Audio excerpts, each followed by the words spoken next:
So it's been a while since my last video. I apologize for that. Between a lot of trips this summer and other family things, I just haven't had enough time to do all the edits I want to do. I've also been focusing on a lot of the travel videos, and that always takes me a longer time. The next couple of months should be a little calmer. I'm going to try to put together some more of the tips and instructional videos. I'm really falling behind answering all the questions that have been coming in, so I'm going to try to address those on shorter videos like this one. First off, Emily McLaughlin asked whether paddlers should wear helmets, what my recommendation is. It depends on what you're going to be doing. If there's any chance that you will be upside down, especially if you're going to be upside down near locations where you don't know what's under you or there might be hazards, definitely wear a helmet. For launching and landing on surf, you never know what a wave is going to be doing with you if you happen to be upside down. There's been times that I've been dragged around on the beach, or it'll just have me tumble around, and I was always very happy I had my helmet on. So, for example, if we know we're going to be playing all day in rough water, we'll take our helmets and wear them the entire time. However, if we're simply going for a nice calm paddle, but we are launching and landing in surf,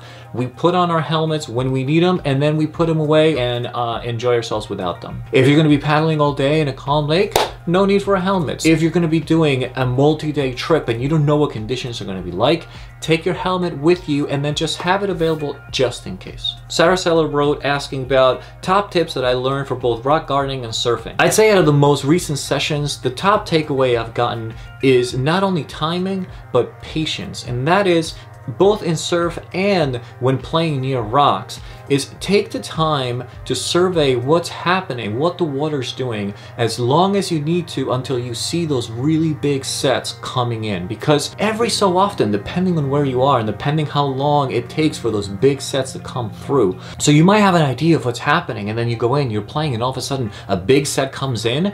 The water might drain out completely, or it might crash over a couple of rocks that you weren't expecting. Make sure you see what's going to happen with all of the different sets that might be coming in that day. Same goes for surfing. Either watch from the beach or watch from somewhere safe. See what happens whenever those big waves come. For example, some of the bigger waves where we usually surf, as soon as they stand up completely, they'll suck out everything underneath. So you might be going on this bigger wave that you weren't expecting, and there is absolutely nothing underneath you. And so you're prepared. When you go in, you have an idea of how the water is going to behave ahead of time. RC Model Planes had a very good topic to bring up, which is what happens when a group decides to make a trip and a paddler tries to join, but it's well above their capabilities. So that's a tough one, but I think it comes down to how the paddlers in the group, especially the group organizer and any other people that might consider themselves in charge of that particular outing. The thing is, a lot of times the best way for someone to learn is to go and paddle in conditions that are slightly above their capabilities, but they are with a strong group that can take care of them.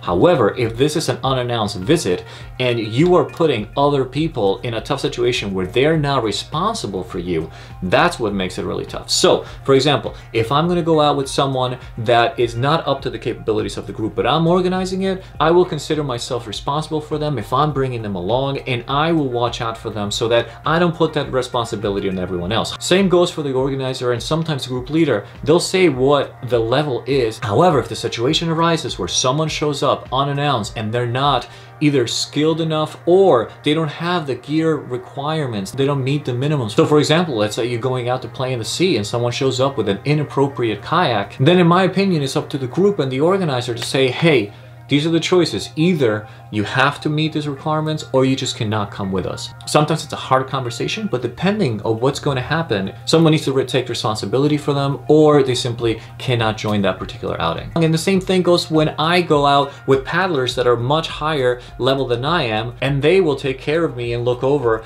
and make sure that I'm in a good situation. Now, one thing I always make sure, if I go to a situation that's above my level, I will always let them know what I'm comfortable in, the things I don't know, and then the ways that I think I'm going to be trying to keep up so that they are more comfortable looking over me. So if you have anything you want to add, please comment below. If you have any new other questions, I'm going to try to answer more of these questions more often to keep the conversation going. I hope that was helpful. Subscribe if you'd like. I'm always trying to put these videos out. And as always, look for Kayak Hipster. Thank you for watching and see you next time.